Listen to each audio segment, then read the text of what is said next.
Sir, മണ്ഡല പുനർനിർണയത്തോടെ ലോക്സഭയിൽ അടുത്ത 2029 വരുന്ന തിരഞ്ഞെടുപ്പിൽ വനിതാ സംവരണം 33% തീരുമാനം ആയി വരുന്നു. ലോക്സഭയിൽ ഇന്നത്തെ അംഗങ്ങളുടെ സംഖ്യ വർദ്ധിച്ച് 800-ലധികമാകുന്നു. അതിനൊരു നിയമ ഭേദഗതിക്കാണ് സർക്കാർ ഒരുങ്ങുന്നത്. അതിനകത്ത് നിയമ ഭേദഗതി ആവശ്യമുണ്ട്, മറ്റ് പ്രതിപക്ഷ പാർട്ടിയുമായിട്ടുള്ള സമായം ആവശ്യമുണ്ട്. ചുരുക്കത്തിൽ വൺ നേഷൻ വൺ ഇലക്ഷൻ എന്ന് പറയുന്ന അത് 29 സാധ്യമാകും. എന്തൊക്കെയായിരിക്കാം വരുന്ന കാര്യമായ വ്യത്യാസങ്ങൾ? സാർ, ഇവിടെ നമ്മളിതിനെ കാണേണ്ടത് 2014 BJP അധികാരത്തിൽ വരുമ്പോൾ അവർ പ്രകടന പത്രികയിൽ എന്തെല്ലാം വാഗ്ദാനം ചെയ്തിരുന്നോ അതെല്ലാം അവർ നടപ്പാക്കുകയാണ്. അതൊരു വസ്തുതയല്ലേ. 370 വകുപ്പ് റദ്ദാക്കുമെന്ന് പറഞ്ഞു. റദ്ദാക്കിയപ്പോൾ നമ്മൾ ബഹളം ഉണ്ടാക്കിയിട്ട് കാര്യം എന്താണ്? പ്രകടന പത്രിക പറഞ്ഞ കാര്യമല്ലേ ചെയ്ത്, പറയാത്ത കാര്യം വല്ലതും ചെയ്തു. ഒരു പാർട്ടി അവരുടെ പ്രകടന പത്രിക ജനങ്ങളുടെ മുന്നിൽ വെച്ചിരിക്കുകയാണ്. ആ പ്രകടന പത്രികയിൽ ജനങ്ങൾക്ക് നൽകിയ വാഗ്ദാനം അവർ നടപ്പിലാക്കുമ്പോൾ അത് പറ്റുകയില്ല എന്ന് പറയാനൊപ്പം എങ്ങനെയാണ്? പ്രതിപക്ഷങ്ങൾ അതല്ലേ പറഞ്ഞത്. പിന്നീട് കൊണ്ടുവന്ന പൗരത്വ ഭേദഗതി നിയമം, അതും ഒരു പ്രകടന പത്രികയിൽ പറഞ്ഞിരിക്കുന്ന കാര്യങ്ങളാണ്. ഈ ചെയ്തിരിക്കുന്ന എല്ലാം. ഏകീകൃത സിവിൽ നിയമം, അതും പ്രകടന പത്രികയിൽ പറഞ്ഞിരിക്കുന്ന കാര്യമാണ്. ഏകീകൃത സിവിൽ നിയമം നടപ്പിലാക്കാനും 370 വകുപ്പ് റദ്ദാക്കാനുമാണ് ഈ ഗവൺമെൻറ് ജനങ്ങളുടെ അധികാരത്തിലിരിച്ചത്. അതിൻ്റെ രാഹുൽ ഗാന്ധിക്കും ഇടതുപക്ഷത്തിനും ഒന്നും ഇഷ്ടമല്ലെന്ന് പറഞ്ഞിട്ടുണ്ടല്ലോ, എല്ലാ അർത്ഥമുണ്ടോ? ഇപ്പോൾ എന്തായാലും ഇപ്പോൾ അവർ തീരുമാനിച്ചിരിക്കുന്നത്, പ്രധാനമന്ത്രി തന്നെ പറഞ്ഞു വൺ നേഷൻ വൺ ഇലക്ഷൻ. അത് പെട്ടെന്ന് കേൾക്കുമ്പോൾ നമുക്ക് അപ്രായോഗികമായി തോന്നുമെങ്കിലും അത് പ്രായോഗികമായി കാണിക്കുകയാണ്. അപ്രായോഗികമായ ഒരു കാര്യം അദ്ദേഹം പറയുകയില്ല, പറഞ്ഞാൽ നടപ്പിലാക്കുന്നതേ പറയുള്ളൂ. അതാണ്. അപ്പോൾ ഈ മാറ്റം, അതായത് ലോക്സഭയിൽ അംഗങ്ങൾ 816 മാറും. ഇപ്പോൾ 543 അത് 816 മാറും. അപ്പോൾ നമ്മുടെ സംസ്ഥാനങ്ങൾ പറഞ്ഞ ആശങ്ക എന്താണ്? കേരളത്തിൽ സീറ്റ് കുറയും, അല്ലെ ദക്ഷിണേന്ത്യൻ സംസ്ഥാനങ്ങളിൽ സീറ്റ് കുറയും. സീറ്റ് കുറയാൻ കാരണം എന്താണ്? ജനസംഖ്യ നിയന്ത്രിക്കപ്പെട്ടു, അതുകൊണ്ടാണല്ലോ ഈ സീറ്റ് കുറഞ്ഞത്. സീറ്റ് കുറയും. അപ്പോൾ അതിൻ്റെ പരിഹാരം അവരെ പറഞ്ഞിട്ടുണ്ട്. എത്ര സീറ്റാണോ ഒരു സ്റ്റേറ്റിലുള്ളത് ആ സീറ്റിൻ്റെ 50% വർദ്ധിപ്പിച്ചു കൊടുക്കും. കേരളത്തിൽ 20 സീറ്റല്ലേ, 10 സീറ്റോടെ വർദ്ധിപ്പിച്ച് കേരളത്തിൽ 30 ആകുകയാണ്. അതിലെല്ലാം വലിയ പ്രത്യേകത, ഇന്ത്യൻ പാർലമെൻറ്റിൽ 33% സ്ത്രീകൾക്ക് സംവരണം ചെയ്യുകയാണ്. 273 വനിതാ MP ഇന്ത്യൻ പാർലമെൻറ്റിലേക്ക് ചെല്ലുകയാണ്. നമ്മുടെ ജനാധിപത്യത്തെ ഉദാത്തമാക്കുന്നൊരു കാര്യമല്ലേ. നമ്മുടെ ജനസംഖ്യയിൽ വലിയൊരു വിഭാഗമല്ലേ സ്ത്രീകൾ. അവരുടെ ന്യായമായ അവകാശങ്ങളോടെ നമ്മുടെ ജനാധിപത്യത്തിൽ സംരക്ഷിക്കപ്പെടുകയല്ലേ ചെയ്യുന്നത്. അതുകൊണ്ട് ഈ ഒരു നിയമനിർമ്മാണം വലിയ തോതിലുള്ള മാറ്റങ്ങൾക്ക് വഴിതെളിക്കും. പിന്നീട് മറ്റൊരു തലത്തിൽ നമ്മൾ ചിന്തിച്ച് നോക്കിയ വേറൊരു കാര്യം എന്ന് വെച്ചാൽ, അടുത്ത ഒരു 100 വർഷത്തേക്ക് BJPയെ തൊടാൻ കഴിയുന്നൊരു പ്രതിപക്ഷ പാർട്ടി ഇന്ത്യയിൽ ഇല്ലാതായി എന്നുള്ളതാണ്. അതൊരു നിർഭാഗ്യകരമായ വശമാണ്. ആ ചരിത്രപരമായ ദൗത്യം നിർവഹിക്കേണ്ടത് ഇന്ത്യൻ നാഷണൽ കോൺഗ്രസ്സാണ്. കോൺഗ്രസിനെ ഈ നെഹ്റു കുടുംബത്തിൽ കൊണ്ട് കെട്ടി ഈ സോണിയാഗാന്ധിയും രാഹുൽ ഗാന്ധിയും പ്രിയങ്കയും വളരെ സംശയാസ്പദമായ ചുറ്റുപാടിൽ ജീവിക്കുന്ന ഒരു കുടുംബമാണ് നെഹ്റു കുടുംബം. അവരിലേക്ക് കോൺഗ്രസിനെ ഒതുക്കിയതോടുകൂടി ഇന്ത്യയിൽ ശക്തമായൊരു പ്രതിപക്ഷം ഉണ്ടാകാനുള്ള അവസരം ഇല്ലാതായി. അത് വലിയ നിർഭാഗ്യകരമായൊരു കാര്യമാണ്. അപ്പോൾ സംഭവിക്കാൻ പോകുന്നത് എന്താണെന്ന് ചോദിച്ചു കഴിഞ്ഞാൽ, UPയിൽ ഇപ്പം 80 സീറ്റാണ് UPയിലുള്ളത്. ഇവിടെ 10 സീറ്റുമ്പം കൂടുമ്പം UPയിൽ എത്ര കൂടുന്നതെന്ന് ഒന്ന് വിചാരിച്ചാൽ മതിയല്ലോ. അതുപോലെ തന്നെ ഉത്തരേന്ത്യൻ സംസ്ഥാനങ്ങളിൽ, അതായത് BJPക്ക് സ്വാധീനമുള്ള UP, മധ്യപ്രദേശ്, ബീഹാർ, രാജസ്ഥാൻ, മഹാരാഷ്ട്ര, ഗുജറാത്ത്, ഇനിയും വരാൻ പോകുന്ന ബംഗാൾ, ഇതെല്ലാം BJPയുടെ സ്വാധീനമുള്ള സംസ്ഥാനങ്ങളാണ്. അപ്പോൾ BJPയെ സംബന്ധിച്ചിടത്തോളം BJPയെ തോൽപ്പിക്കാനോ BJPക്ക് ശക്തമായൊരു പ്രതിപക്ഷത്തിനെ സൃഷ്ടിക്കാനോ പോലും നമ്മുടെ രാജ്യത്തെ പ്രതിപക്ഷ പാർട്ടികൾക്ക് കഴിയുന്നില്ല. അവരെല്ലാം ഈ രാഹുൽ ഗാന്ധിയുടെ പുറകെ നടക്കുകയാണ്. എനിക്ക് സത്യത്തിന് സഹതാപമാണ് തോന്നുന്നത്. ഇപ്പോൾ കഴിഞ്ഞ ദിവസം നമ്മുടെ MA ബേബി ഒരു മീറ്റിംഗ് നടക്കുന്നത് കണ്ടു. എന്താണ്, ഡൽഹിയിൽ ജൻ ആക്രോശൻ ജാഥ. അതാണ് ജൻ ആക്രോശൻ ജാഥ, റാലി. ജനങ്ങളുടെ ആക്രോശം ഇപ്പോൾ കേരളത്തിൽ കേൾക്കാൻ പോവുക. ഈ ആക്രോശത്തിൻ്റെ റിസൾട്ട് ഇപ്പം ഉടനെ വരും. അപ്പോൾ ആക്രോശമൊക്കെ എവിടെ വരുമെന്ന് നമുക്കറിയാം. CPM തകർന്ന് തരിപ്പണമായില്ലേ. CPI വംശനാശം വന്ന് പോയിട്ട് തന്നെ കാലങ്ങൾ പറയും. സിംഹവാലം കുരങ്ങന്മാർ അതിനെക്കാട്ടി കൂടുതലുണ്ട്. CPIക്കാരെ കൂടുതൽ സിംഹവാലം കുരങ്ങന്മാർ നമ്മുടെ സൈലൻറ്റ് വാലിയിലുണ്ട്. അതൊക്കെ ചുമ്മാ നിൽക്കുന്നുള്ള, അതിന് ദേശീയ പാർട്ടി എന്നുള്ള അംഗീകാരമൊന്നുമില്ല. ഇവിടെ ചുമ്മാ ബിനോയ് വിശ്വം ചുമ്മാ ഇങ്ങനെ ഒരു കാഥികനെ പോലെ നടന്ന് എന്തൊക്കെയോ പറയുന്നു എന്നുള്ളതല്ലാതെ CPI പോയില്ലേ. ഇപ്പോൾ അത്യാവശ്യം ഒരു കമ്മ്യൂണിസ്റ്റ് പാർട്ടി എന്ന് പറഞ്ഞ നിലയിൽ നിൽക്കുന്ന CPM ആണ്. ഈ കേരളത്തിൽ CPMന് പെർഫോം ചെയ്യാൻ പറ്റിയില്ലെങ്കിൽ CPMൻ്റെയും കാര്യം കഴിഞ്ഞില്ലേ.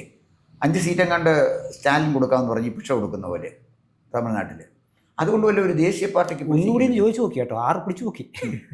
അല്ല 6 ചോദിച്ചുള്ളൂ. ചോദിച്ചു. അപ്പോൾ 6 നമ്മളെ ചോദിക്കുമ്പോൾ പിന്നെ 10 വയസ്സ് വരുമ്പോൾ 15 വയസ്സോടെ തന്ന ഒരു ചായ കുടിക്കാമെന്ന് നമ്മൾ പറയുമല്ലോ. അത് സാരമില്ല. ഇത് വലിയ മൗലികമായ മാറ്റമാണ് സാറേ ഈ നമ്പർ കൂടുതലോട് വരുന്നത്. മറ്റൊരു കാര്യം, ഈ പാർലമെൻറ്റ് മെമ്പർമാർക്ക് പിന്നെ കൂടുതൽ അവസരം കിട്ടുമ്പോൾ നമ്മുടെ രാജ്യത്തിൻ്റെ വികസന പ്രവർത്തനങ്ങളെ ചർച്ച ചെയ്യാൻ 816 പേര് അവിടെ ചെല്ലുകയാണല്ലോ. ജനപ്രതിനിധികൾ അത്രയും കൂടുകയാണല്ലോ. ഈ ഹൈബിയുടെയും പ്രതാപൻ്റെയും പോലെ ഈ പിന്നെ നമ്മുടെ ബില്ല് വലിച്ചു കയറി കറിയുന്ന ഈ സബ്സ്റ്റാൻഡേർഡ് ഫെലോസ് അവിടെ ചെല്ലുന്ന ഈ കാര്യമില്ല. ഇവരെയൊക്കെ വല്ല പഞ്ചായത്ത് മെമ്പർമാരായിട്ട് ഇവിടെ കണ്ടില്ല. ഈ ഹൈബിയുടെ ഒന്നും പാർലമെൻറ്റ് വിട്ടിട്ട് ഒരു കാര്യമില്ല സാർ. അയാളെ ഇവിടെ വല്ല പഞ്ചായത്തിലോ ബ്ലോക്കിലോ ജില്ലയിൽ പോലും വിടാൻ ക്വാളിറ്റി ഉള്ള ഒരുത്തനല്ല. അങ്ങനെയാണ് പാർലമെൻറ്റിൽ പോയി തോന്നിയ ദിവസം കാണിക്കുക. പ്രതാപൻ പിന്നെ അവിടെ നിന്ന് പോകുന്നു, ആ ഒരു ശല്യം അവിടെ നിന്ന് ഒഴിഞ്ഞു പോയി. ഇത് അല്ല, പാർലമെൻറ്റിനെ നന്നായിട്ട് ഉപയോഗിക്കാൻ കഴിയുന്ന നല്ല പ്രതിഭാധനന്മാരായ മെമ്പർമാരെ പാർലമെൻറ്റിലേക്ക് അയക്കുന്ന കോൺസ്റ്റിറ്റ്യുവൻസികൾക്ക് പ്രാധാന്യം കിട്ടും. എന്നൊന്നും സാർ ഇപ്പോഴത്തെ ബജറ്റിൻ്റെ ഒരു സ്വഭാവം മാറി നോക്കണം. എല്ലാം പ്രോജക്റ്റ് ബേസ്ഡായി. ഇപ്പോൾ ഉദാഹരണത്തിന് ബജറ്റിലില്ല നമ്മുടെ കരയേണ്ട കാര്യമില്ല.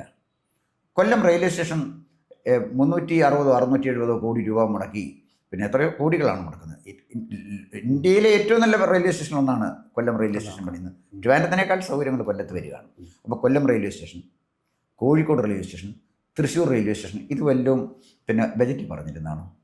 ഇതൊന്നും ബജറ്റിൽ പറഞ്ഞിരുന്നല്ല സാറേ. ഈ ബജറ്റ് പ്രഖ്യാപനം നടത്തണമെന്ന് പറയുന്നത് ആളുകളുടെ കണ്ണിൽ പൊടിയിടുന്ന കോൺഗ്രസിൻ്റെ ഒരു തന്ത്രത്തിൻ്റെ ഭാഗമാണ്. കഞ്ചിക്കോട് റെയിൽവേ കോച്ച് നിർമ്മാണം വരുമെന്ന് പറഞ്ഞില്ലേ? ബജറ്റിൽ പറഞ്ഞില്ലേ? എന്തി? ആറന്മുളയിൽ വിമാനത്താവളം വരുമെന്ന് പറഞ്ഞ് ബജറ്റിൽ പറഞ്ഞില്ലേ? എന്തി? ബജറ്റിൽ പറഞ്ഞിട്ട് ഒരു കാര്യമില്ല സാറേ. നമ്മുടെ ബജറ്റിൽ എന്തെല്ലാം പറയുന്നുണ്ട്. അങ്ങനെ ബജറ്റിൽ പല വിഡിത്തങ്ങളും പറയും. അതൊന്നും നടപ്പിലാക്കാനുള്ളതല്ല. ഇത്തരം കാര്യങ്ങൾ പ്രോജക്റ്റ് വെച്ചാൽ അവർ നടപ്പാക്കുന്നത്. നാഷണൽ ഹൈവേ 66 NH66 പൂർത്തിയാക്കണമെന്ന് ബജറ്റിലൊന്നും പറഞ്ഞില്ലല്ലോ.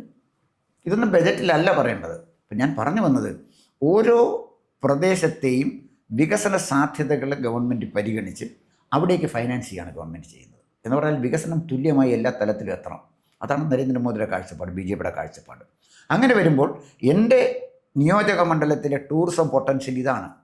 എൻ്റെ നിയോജക മണ്ഡലത്തിലെ ഇത്രമാത്രം പിന്നെ സമ്പന്നമായ പിന്നെ ധാതുക്കളുണ്ട്, അല്ലെങ്കിൽ ഇത്ര സമ്പന്നമായ പ്രകൃതി വിഭവങ്ങളുണ്ട്. ഇപ്പം കോട്ടയത്ത് നമ്മൾ പിന്നെ ജിയോ ടാഗ് ചെയ്തിരിക്കുന്ന പിന്നെ കൈതച്ചക്ക അതിൻ്റെ നിയോജക മണ്ഡലത്തിലുണ്ട്. അത് പ്രയോജനപ്പെടുത്തണം. അത്തരം കാര്യങ്ങൾ പറഞ്ഞ് അതിന് വേണ്ടുന്ന പ്രോജക്റ്റ് വാങ്ങിക്കാൻ പറ്റുന്ന MPമാരെയാണ് നമ്മൾ അയക്കേണ്ടത്. അതാണ് സാറിൻ്റെ പറഞ്ഞത്. അപ്പോൾ കൊച്ചിയുടെ ടൂറിസം, കൊച്ചിയുടെ മറ്റ് വികസന സാധ്യതകൾ ഇത് കണ്ടുകൊണ്ട് പറയാൻ പറ്റുന്ന ഒരു ആളാണ് എറണാകുളത്തെ പാർലമെൻറ്റ് മെമ്പറായിട്ട് പോകേണ്ടത്. വലിച്ചു കീറുന്നവനല്ല. ബില്ല് വലിച്ചു കീറാൻ ഏത് പിന്നെ തേർഡ് റേറ്റിന് കഴിയത്തില്ലേ? അപ്പോൾ ഈ 816 വർദ്ധിക്കുമ്പോൾ നമ്മുടെ ജനങ്ങൾ മനസ്സിലാക്കേണ്ടത്, നമ്മുടെ പ്രശ്നങ്ങൾ, അവരുടേതായ പ്രദേശത്തെ പ്രശ്നങ്ങൾ പാർലമെൻറ്റിൽ ഭംഗിയായി അവതരിപ്പിക്കാൻ കഴിയുന്ന നല്ല ഒന്നാന്തരം MPമാരെ തിരഞ്ഞെടുത്ത് വിട്ടാൽ ഈ എണ്ണം വർദ്ധിക്കുന്നതോടുകൂടി പാർലമെൻറ്റ് കോൺസ്റ്റിറ്റ്യുവൻസിയുടെ വലിപ്പം കുറഞ്ഞു വരും. അത്രയും കോൺസ്റ്റിറ്റ്യുവൻസികളിലെ പ്രതിനിധീകരിച്ച് കൂടുതൽ പാർലമെൻറ്റ് മെമ്പർമാർക്ക് അവിടെ എത്താൻ പറ്റും. അപ്പോൾ വികസനം എത്താത്ത ഈ പ്രദേശങ്ങളിൽ വികസനം എത്തിക്കാനുള്ള സാധ്യതയും തുറന്നു വരിക. കൂടുതൽ പിന്നെ ആൾക്കാരെയും ആ സ്ഥലത്തെക്കുറിച്ചും കൂടുതൽ അടുത്തു നിൽക്കുന്ന ഒരു ഇപ്പോഴൊക്കെ വളരെ ഈ ആൾക്കാരുടെ എണ്ണം വളരെ കൂടുതലായതുകൊണ്ടേ സ്വാഭാവികമായിട്ടും ഈ 816 കടക്കുമ്പോൾ കുറച്ച് കൂടുതൽ ആ പ്രദേശത്തെക്കുറിച്ചും ആൾക്കാരെക്കുറിച്ചും അവരുടെ ആവശ്യങ്ങളെക്കുറിച്ചും അടുത്തറിയുന്ന ഒരു പാർലമെൻറ്റ് മെമ്പറായിരിക്കും ഇനി അങ്ങോട്ടേക്ക് പോവുക. അതിനുള്ള സാധ്യത വളരെ കൂടുതലാണ്. അപ്പം അങ്ങനെ സാഹചര്യത്തിൽ ഇത് രാജ്യത്തിൻ്റെ മൊത്തം വികസനത്തിന് ആക്കം കൂട്ടാനുള്ള ഒരു നടപടിക്രമങ്ങളാണ് 29 വരുന്നത്. ഇനി സമയം എങ്ങനെയാണെന്നുള്ള അറിയില്ല. സ്വഭാവത്തിലേക്ക് അവർ ശ്രമിക്കുന്നുണ്ട്. ഇതിനെ പ്രതിപക്ഷം എതിർത്താൽ പോലും ഇത് നടന്നു പോകാനുള്ള സാധ്യതയാണ് കാണുന്നത്. സ്വാഭാവികമായിട്ടും ഇത് നേരിട്ട് രാജ്യത്തിൻ്റെ വികസന പ്രക്രിയയെ ആക്കം കൂട്ടുന്ന ഒരു വിഷയമാകില്ലേ? അല്ല സാറേ, പ്രതിപക്ഷത്തിൻ്റെ എതിർപ്പ് മുന്നേ കണ്ടുകൊണ്ട് തന്നെയാണല്ലോ ഈ സ്റ്റേറ്റുകളിലൊക്കെ 10% കൊടുക്കാമെന്ന് പറഞ്ഞു. ആവശ്യങ്ങൾ മുന്നോട്ട് കണ്ടിരുന്നു. അവർ പറഞ്ഞ എല്ലാം കൊടുക്കാമെന്ന് പറഞ്ഞല്ലോ. ഇതിലെല്ലാവരുമായിട്ട് ഇവർ നടപ്പിലാക്കാൻ തീരുമാനിച്ചാണല്ലോ പുതിയ പാർലമെൻറ്റ് മന്ദിരം പണിതപ്പോഴേ ഇത്രയും പേർക്ക് ഇരിക്കാനുള്ള സീറ്റ് അവിടെ നിർമ്മിച്ചത്. ഈ വഴി കണ്ടിരിക്കും. ഇത് കൃത്യമായിട്ട് അതൊക്കെ നേരത്തെ ഡിസൈൻ ചെയ്താണ് സാറേ. പാർലമെൻറ്റ് ഹൗസും പിന്നെ ഡിസൈൻ ചെയ്തത് പോലും കൃത്യമായി ഇത്രയും ഇരിപ്പിടങ്ങൾ അവിടെ വെച്ചുകൊണ്ടാണ്. രാജ്യസഭയിലായാലും ശരി ലോക്സഭയിലായാലും ശരി ഇരിപ്പിടങ്ങൾ പോലും അവർ നേരത്തെ തന്നെ മുൻകൂട്ടി കണ്ടുകൊണ്ട് ചെയ്തു കഴിഞ്ഞിരിക്കുന്നു. ഇത് ഫലപ്രദമായിട്ട് ഉപയോഗിക്കാൻ നമുക്ക് കഴിഞ്ഞാൽ മതി. നല്ല MPമാരെ, സമർത്ഥന്മാരായ MPമാരെ പാർലമെൻറ്റിലേക്ക് അയക്കാനുള്ള ഒരു ചിന്ത, അത്തരം ഒരു പിന്നെ ഒരു കൾച്ചർ കേരളീയർക്കുണ്ടായാൽ അത് നന്നായിരിക്കും. എന്തായാലും പിന്നെ ഇതുമായി ബന്ധപ്പെട്ട് ഒരുപാട് നിയമനിർമ്മാണങ്ങൾ ഇനി ഉണ്ടാവേണ്ടിയിരിക്കുന്നു. കാരണം ഇപ്പോൾ ആ സമയത്ത് പിന്നെ കാലാവധി അവശേഷിക്കുന്ന നിയമസഭകളുണ്ടാവും, കുറച്ച് മുമ്പ് കഴിയുന്ന നിയമസഭകളുണ്ടാവും. അപ്പോൾ വലിയ തോതിലുള്ള നിയമനിർമ്മാണങ്ങളുണ്ടാവും. രാജ്യം ചുരുക്കത്തിൽ പറഞ്ഞാൽ ഒരു പുതിയ വേഷത്തിൽ കൂടി വികസനത്തിലേക്ക് നടന്നുകൊണ്ടിരിക്കുന്നു എന്ന് ചിന്തിക്കാം. തീർച്ചയായും. കാരണം വെച്ചാൽ ഇപ്പം തന്നെ വരുമ്പോഴേ 2029 വൺ നേഷൻ വൺ ഇലക്ഷൻ വരുമ്പോൾ തിരഞ്ഞെടുപ്പിന് ചിലവാക്കുന്ന കോടാനുകോടി രൂപകൾ നമ്മൾ ലാഭിക്കുകയാണ്. അതെ. അപ്പോൾ അതുകൊണ്ട് അത് വളരെ നല്ലൊരു കാര്യമാണ്. അത് നടക്കട്ടെ. നമ്മുടെ രാജ്യത്തിൻ്റെ ഒരു പിന്നെ ഫിനാൻഷ്യൽ ലേബിലിറ്റി കുറയട്ടെ. തന്നെയല്ല, നമ്മുടെ തിരഞ്ഞെടുപ്പ് പ്രക്രിയ കൂടുതൽ ഉദാത്തമാകട്ടെ, ജനാധിപത്യ പ്രക്രിയ കൂടുതൽ സർഗാത്മകമാകട്ടെ എന്ന് മാത്രമാണ് എനിക്ക് പറയാനുള്ളത്. വളരെ നല്ലൊരു നിയമനിർമ്മാണമാണ്. ഞാനതിനെ സ്വാഗതം ചെയ്യുന്നൊരു ഇന്ത്യൻ പൗരനാണ്. കൂടുതൽ വാർത്തകളും വിശേഷങ്ങളും നേരിട്ട് ലഭിക്കാൻ ജനങ്ങളിൽ നിന്ന് ജനങ്ങളിലേക്ക് ജനഭൂമി ന്യൂസ് സബ്സ്ക്രൈബ് ചെയ്യൂ. ബെൽ ബട്ടൺ അമർത്താനും മറക്കരുത്.